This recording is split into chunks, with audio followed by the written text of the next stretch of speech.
Salut à vous, Homo sapiens internautus. Alors nous voici ici pour la deuxième et dernière partie sur le précambrien. J'espère que vous aurez apprécié la première partie. Et j'espère que oui, comme ça je continuerai à en faire d'autres, parce qu'il y a beaucoup d'air. Et il y a beaucoup de choses que j'aimerais bien parler. Alors aussi je vous demande d'être conciliant. Parce que bon, c'est ma première vidéo. Et je sais que je suis loin d'être parfait. Alors bon, j'espère que vous ne serez pas trop dur avec moi.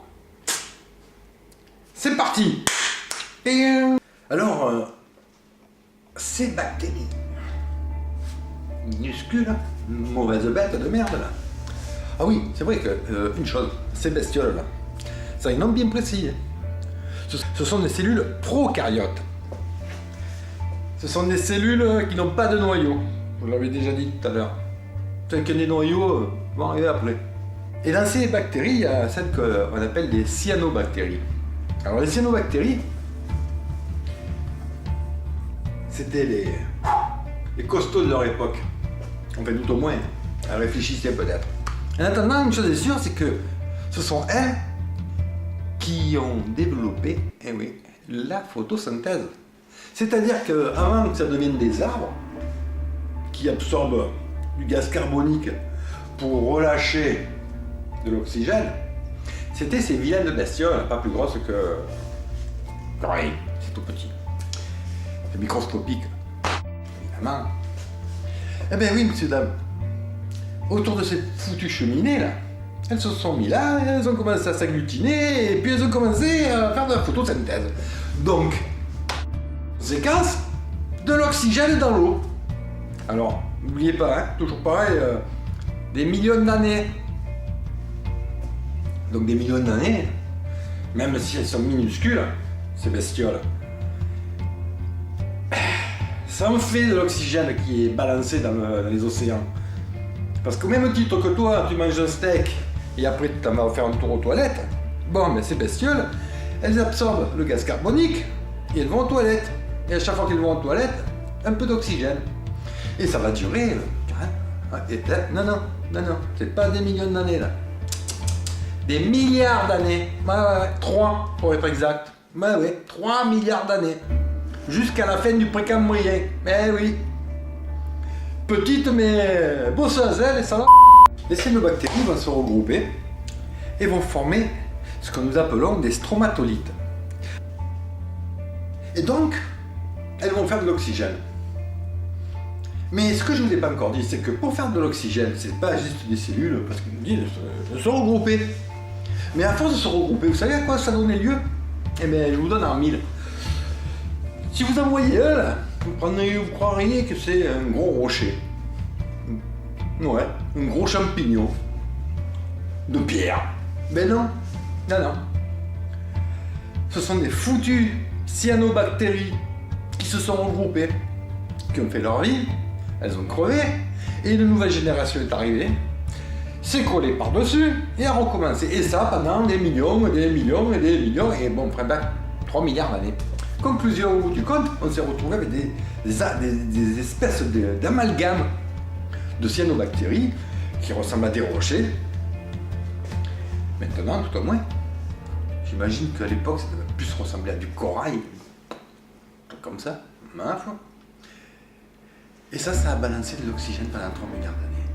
Et c'est comme ça qu'aujourd'hui, on a encore de l'oxygène, grâce à ces petites bêtes. C'est fort, hein. Sur Terre, par contre, il ne passe pas grand-chose. Non. Ouais. Bon, oui, il y a des reliefs. Il y a des cours d'eau. Alors c'est vrai que les cours d'eau, quand ça descend de la montagne, ça ramène des sédiments dans la mer. Et ces sédiments, il y en a qui les utilisent. Alors qu'est-ce qui se passe? Dans l'eau, il y a de l'oxygène en pagaille maintenant, puisque nos copines les cyanobactéries défèquent de l'oxygène en me tiens, voilà. Et ça va faire de l'oxydation. Ça va s'oxyder. Et toute cette oxyde va tomber au fond. Évidemment, puisque l'oxyde, ça rappelle le métal. Ça va tomber au fond des océans, sur le plancher océanique. Et des milliards d'années plus tard, on appellera ça du fer. Il fallait le savoir. En fait, ce sont des minerais de fer rubané. Et donc, la période archéenne, doucement mais sûrement, va arriver à son terme. Donc, nous allons arriver à la nouvelle ère, nouvelle éon protérozoïque. Oui, monsieur, dame, protérozoïque, ne pas trouver plus simple. Alors, j'imagine que protéro, encore du grec. La période protérozoïque est composée elle aussi de 3 périodes. Encore une fois, je vous donne un 1000. Non? Paléo, méso, néo.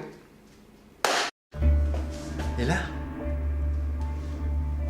petites bêtes, elles vont continuer à évoluer. Et elles vont faire les noyaux. Comme les olives. Ouais, les olives noires, comme on y avait le pastis. Hein. Bon. Grand pas dans l'évolution. Entendons-nous bien. Grand pas dans l'évolution. Les premières cellules à noyau. On est presque. On est un poil de cul de vieille de la vie animale. Là. Il faut pas l'oublier. Les cellules eucaryotes. Les fameuses. Tout va partir de là. Pendant cette ère, il va y avoir du P. Eh oui, évidemment. Sinon, ça aurait été trop facile. Et ce P, vous savez comment il va arriver? La glace, mes amis. La glace. Eh oui. Après le feu, la glace. C'est bien connu. Ça va commencer par les pôles. Ça va se refroidir. Ça va se refroidir. Ça va tellement se refroidir que ça va devenir une période glaciaire. Ça va être la période glaciaire la plus longue de notre histoire. Ouais. Elle va durer à peu près 200 millions d'années. On appelle ça la glaciation Varangée. Enfin, tout le monde la connaît plutôt sur le terme Terre boule de neige. Tadam! La Terre était une boule de neige, messieurs dames. Ouais, 200 millions d'années. Ouais. Mais bon, pour finir, le protérozoïque, on en arrive à la dernière période, l'édicariens. Alors l'édicariens, là, c'est pas la même. Je vous ai dit tout à l'heure que toutes ces petites bestioles là, elles avaient un noyau. Eh ben, elles s'en sont servies. Elles se sont multipliées. Et elles se sont fait copines. Et ça va donner lieu à quoi? La vie. Ouais. Bon, alors encore une fois, c'est pas... Non, Jennifer Lopez, on va oublier.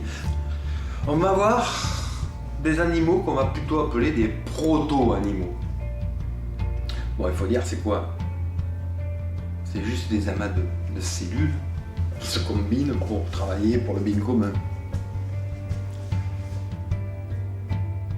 Vous savez quel est cet animal? C'est le plus vieux. Et vous le connaissez tous. Vous en avez tous un dans votre cuisine. L'éponge. Oui, oui, oui. Bon, c'est sûr que c'est pas celui qui est dans votre cuisine, hein. Entendons-nous bien. Non, non, mais l'éponge est le premier animal à être né dans les océans. Alors, il était con comme un manche à balai, hein. Il ne faisait que filtre. Il aspirait de l'eau, il la recrachait. Mais au passage, il croustillait tous les nutriments. C'est ainsi qu'est apparue la vie. Ouais, ouais. Après, ça va aller plus vite. On va en avoir d'autres qui vont vivre au fond de l'océan. Alors, par exemple, je pense le Dickinsonien. Bon, Ça ressemble à... Vous voyez un peu comme une méduse éclatée sur la berge de la plage, là. Transparent, plat. Bon voilà, ça devait ressembler à ça. C'était planté là, au fond de l'eau. Ils se nourrissaient certainement en aspirant via la membrane corporelle. Ils avaient aspiré les nutriments qui étaient au fond de l'eau. Il y en avait une autre, la charnia. Alors la charnia, aujourd'hui on pourrait imaginer ça plutôt comme une espèce de grande fougère, une algue. Vous voyez, on a découvert des fossiles, bien entendu, qui faisaient plus de 2 mètres. Donc c'était une espèce de grande algue plantée au fond de l'eau et qui ondulait au gré des courants marins. Et donc son corps, qui était ni plus ni moins qu'une membrane corporelle, absorbait les nutriments qui passaient.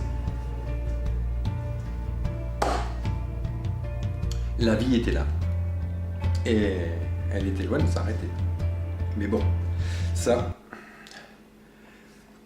c'est une autre histoire. À ciao! Alors, si vous avez aimé, eh bien écoutez, toujours pas de Facebook, toujours pas de Twitter, mais n'hésitez pas à laisser un message, likez, délikez, ou abonnez-vous. Bye bye!